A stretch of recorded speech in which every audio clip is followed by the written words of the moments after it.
Buonasera. Conoscete? Lago di Como. Io sono nato in provincia di Como qualche anno fa e i Monti Lariani per me sono stati proprio la prima base dove iniziare a quelle che io chiamerò le riunioni con me. Quando io dovevo staccare andavo su in montagna spesso e dicevo vado in riunione con me e frequentavo i Monti Lariani un po' in tutti i modi, in tutte le stagioni, in tutte le condizioni. Queste riunioni con me erano riunioni parlo di 13-14 anni, a volte anche non andavo a scuola, però vabbè, e per vedere i galli forcelli volare via. Queste riunioni erano tra creatività, tra la fantasia, tra la voglia di fare progetti, riunioni con la propria persona. A me piaceva, mi trovavo bene. Durante queste scampagnate incontravo spesso anche amici, conoscevi gente e soprattutto incontravo persone che abitavano in montagna. A me più che l'alpinista ha sempre affascinato il vecchietto che abitava magari 10 minuti fuori dal paese. Cioè il vivere tutti i giorni, quello che devi fare tutti i giorni per portare a casa il risultato. A me piaceva questo, mi prendeva. E cominciavano anche le prime difficoltà a cercare di capire, prima di dirlo a qualcun altro, a cercare di capire in che mestiere è, in che professione rientra fare ciò che comporta il vivere in montagna. Non rientra in nessuna professione. Non rientra in nessuna professione. Allora, a un certo punto, io più che l'usare l'attrezzatura non nasce per pestare neve la domenica, poi è diventata mezzo, ma l'attrezzatura nasce prima di tutto per portare a casa un risultato in determinate condizioni, per andare a caccia, per procurarsi il cibo, per raggiungere un paese, gli sci. Cioè, nasce per riuscire a vivere in determinate condizioni. E a me è sempre affascinato questo, il vivere. Ed è la fase anche delle prime domande, perché Monti Lariani, questo per me sarà una tappa fondamentale. Questo è il primo 4000 a 15 anni su Albernina. Ci ritornerò ancora più volte ed è un po' il punto fermo, quello dove partono poi un po' tutte le decisioni. Iniziano i primi scontri forti, perché la voglia di abitare, di vivere, di fare quelle cose era forte, ma si scontrava con una educazione e con le persone vicine che uno dei punti fermi dell'educazione era che le cose di passione non ti danno da vivere. Prima porti a casa il risultato, poi fai quello che ti sta a cuore. Ho capito, ma a me piace far quello. Sì, però non è un mestiere. Vabbè, facciamolo diventare un mestiere.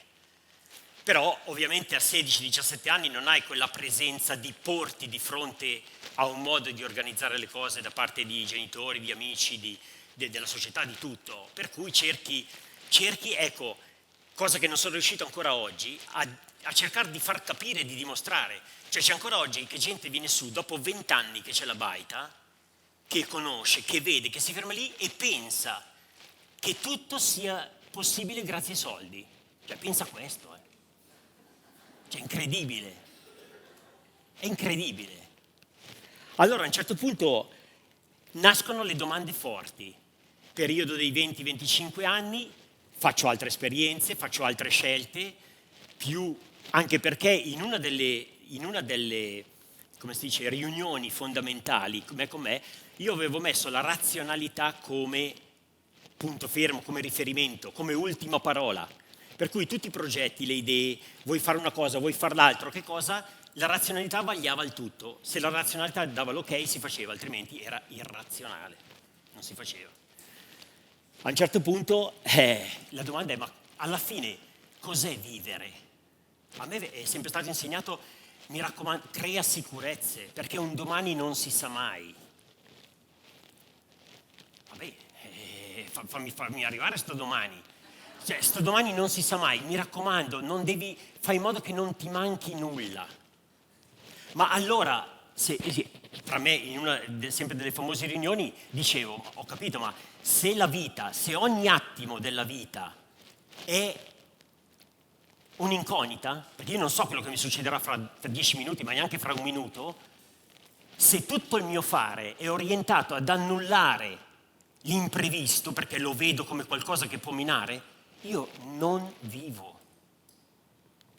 Perché rifiuto la vita, perché la vita è fatta di imprevisti, è fatta di attimi. Allora, più che annullare l'imprevisto, insegnami a cavalcarlo, educami a prendere dall'imprevisto quello che può andare bene per me, a non averne paura. Perché altrimenti io continuerò a creare sicurezze, ma in realtà non creo niente. A meno che uno lavora nelle assicurazioni, allora è lì per forza, così, sì, guardi, perché può succedere, cioè esci fuori. Cioè. Ma io voglio vivere. Allora, vivere cos'è? Far famiglia, viaggiare, documentare, cercare. In una di queste riunioni viene fuori, no, non sono queste cose. Per me vivere è vivermi. Cioè prendo il mio potenziale e me lo gioco. Prendo quello che sono, voglio vivermi fino in fondo, la capacità di sentire, di sudare, di camminare, di vedere, di ascoltare. Io voglio vivermi fino in fondo. A un certo punto, a 26 anni, riunione memorabile in cima al Bernina. Ormai mi conoscevano anche le cole lì in alto. Riunione memorabile in cima al Bernina, si passa dalla razionalità, via, viene destituita. Viene affidato il ruolo fondamentale alla passione per la montagna. Perché a me veniva naturale fare quelle cose lì. Cioè, inutile che vado a fare un'altra cosa che non mi sento. Quando facevo delle esperienze forti, io stavo in giro, magari davo una mano a chi incontravo nelle baite così, stavo bene, tornavo a casa, non è che stavo male, perché facevi delle cose che facevo bene, delle cose, aiutavo anche mio padre, ok, ma star bene era un'altra cosa. Cioè, quando senti che il motore gira, è tutta un'altra cosa. Allora, in cima al Bernina, il se e il ma sono stati sostituiti da scelgo o non scelgo. Se e ma non servono a niente. Io ho imparato a fare a meno dei se e dei ma in un secondo tempo quando mi sono fatto male ed ero da solo. Tu scendi, ti fai male, dici, però se stavo attento, se, non è che elaborando 30 se la spalla ti va a posto, la gamba, no. Finito l'elaborazione di 30 se, tu rimani ancora con le stesse condizioni e devi venirne fuori. A cosa serve? Buona. Allora, a un certo punto lascia perdere i sei ma, scelgo o non scelgo, cioè scelgo di fare una cosa, non scelgo di fare l'altra. A me non interessa trovare il motivo per cui ho fatto o non ho fatto una cosa, a me interessa farla, dare forma a quello che ho dentro. Lascio il compito alla passione, è come se scambi il sistema operativo, no? Passi da una cosa all'altra, cambia il modo di impostare le cose, cambia tutto. Vado a cercare un posto e vado a vivere lì. Ciao, vieni in piedi, ma perché sei esagerato? Vabbè che ti piace la montagna, però così è troppo. No, cerca a un certo punto, queste sono le grigne, sempre si ingrigna di qua di là, aiutare, fare, disfare. Una cosa, difficoltà enormi, perché tutto rimava contro, perché era un modo 30 anni fa anche completamente, cioè, come fai a mangiare, come fai a mantenerti? Vai a vivere in montagna perché ti piace fare quelle cose, capito? Ma come fai? Però una cosa, sottile, una sensazione di serenità e di libertà. Io ho detto, io questa non la faccio scappare. Non la faccio scappare. Io mi aggrappo a questa e me la tengo. Dentro. Fuori c'era il mondo, è il finimondo, ma dentro una sensazione sottile di serenità e libertà. Va bene. A un certo punto cerco il posto organizzandomi giorno per giorno. Sto in giro quasi un paio d'anni in tenda, in estate e inverno, da Courmayeur fino in Friuli, per cercare il posto con almeno un'ora a piedi, panorama incredibile, acqua di sorgente, isolato, cioè senza altre baite attorno, e sole anche d'inverno. Lo trovo in Valsesia, sopra Lagna, a 2100 metri d'altezza. Arrivo a casa, sento mio fratello, perché poi anche lì ci si parlava, non parlava con un po' tutto il comprensorio, e dico, oh, ho trovato un posto fantastico. Lui pensava a una casetta fuori dal paese, no? Diceva, finalmente, dai, si in giro come un'anima in pena di qua e di là. Ho trovato un posto fantastico. A 2100 metri d'altezza. La razionalità non si dà pace. Dici, ma non esiste, non si possono fare queste cose qua. Riunioni, la razionalità va dalla passione, dice sì, ho capito, però vi porto un elemento che vi dimostra che questo non è fattibile. La fattibilità. Per fortuna che non c'erano gli studi di fattibilità 20 anni fa, sennò adesso ero in una stanzetta, capito, altro che essere qua. Ma io dicevo, ma la fattibilità, se io ho un cancello e devo passare con una macchina, io ti posso dire se è fattibile, misuro e vedo. Ma riguardo una vita, riguardo la persona, come fai a dire se è fattibile o no? Entrano in gioco troppe variabili, troppe varianti.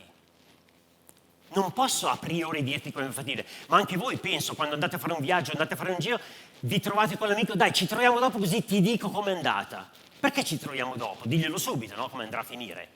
Non puoi saperlo. Devi prima viverla la cosa. Allora la fattibilità non esiste, in questo caso. E soprattutto l'ho sperimentato anche poi con gli istituti di credito quando credi di chiedere un prestito. Allora, il commento più tranquillo è stato, signor Pozzi, queste cose non le facciamo. Non è che ti ho chiesto di andare in mutande in piazza. Il commento più a favore è stato di un vice direttore appassionato di montagna, mi faccia sapere come va a finire. Va bene, te lo farò sapere. Alla fine, ma cosa sto chiedendo io? La razionalità forte di queste situazioni, in una di queste riunioni, dice, vi porto un elemento che vi convince che questa cosa non è fattibile. Questa in settembre, è sempre quella comunque. Che la cosa non è fattibile. Allora in una di queste riunioni chiama il soldo.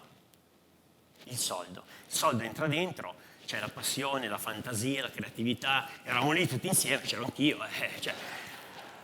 E il soldo dice, senza di me non si va da nessuna parte. Perché tutti dicono, io porto la fattibilità delle cose. Se ci sono io, non vi mancherà nulla. Casino totale, perché? Casino totale perché uno dice no, io non ci sto. Ma allora, scusate un attimo, tutto il resto, cioè tutto quello che è la persona, tutto il valore della persona, la sua fantasia, il fatto di porsi, non vale niente. Io non ci sto. Discussione incredibile. A un certo punto, per mettere fine a tutto, gli ho detto, ok, d'ora in poi, tu razionalità sarai a completa disposizione della passione. A completa disposizione. Organizza, fai a completa disposizione. Tu soldo non sarai mai il motivo, la ragione per fare o non fare una cosa. Tu sei un mezzo. Come uso i ramponi quando c'è ghiaccio, come uso la sega per tagliare la legna. Ti rispetto, faremo cose insieme, ma non sarai mai il motivo, la ragione per cui, da parte mia, vale la pena fare o non fare una cosa. Primo. Secondo, non ti azzardare a metterti in mezzo, perché tu non sei un elemento naturale. Tu sei una convenzione. Io in natura non ti trovo. Non c'è una pianta di soldi che nasce, cresce e muore, non c'è il soldo in natura. Per cui quando si pretende di gestire degli elementi naturali col parametro del soldo, non tornano i conti. Come fai a quantificare una carezza, un valore, dare il valore a uno sguardo. Non puoi. Quando si cerca di quantificare e parametrizzare tutto col soldo, snaturi le cose e non vai più da nessuna parte. Quando uno inizia a snaturare le cose, inaridisce, che è la cosa peggiore che può succedere a una persona. Mai vissuta come sfida la cosa, mai vissuta come reazione, ne ho piene le scatole e vado a... No, vissuta con amore, fai quello che sei, fai quello che ti viene naturale fare, a te non pesa. Le difficoltà comunque rimangono, discorsi prima, rimangono fuori di te. Poi ci sarebbe tutta la costruzione della baita, perché la baita è stata costruita, questo in inverno che ero andato a far Natale, perché per me era già casa, ero proprietario del rudere. Qua con la tenda, i primi lavori, questo è il primo cane, stavo smontando la tenda, queste con le tende, 17, perché poi le difficoltà incredibili, no? Un direttore che mi dice, sì, facciamo il mutuo entro Natale, io entro Natale dico all'elicottero, il materiale, vi pago, non ce la facciamo.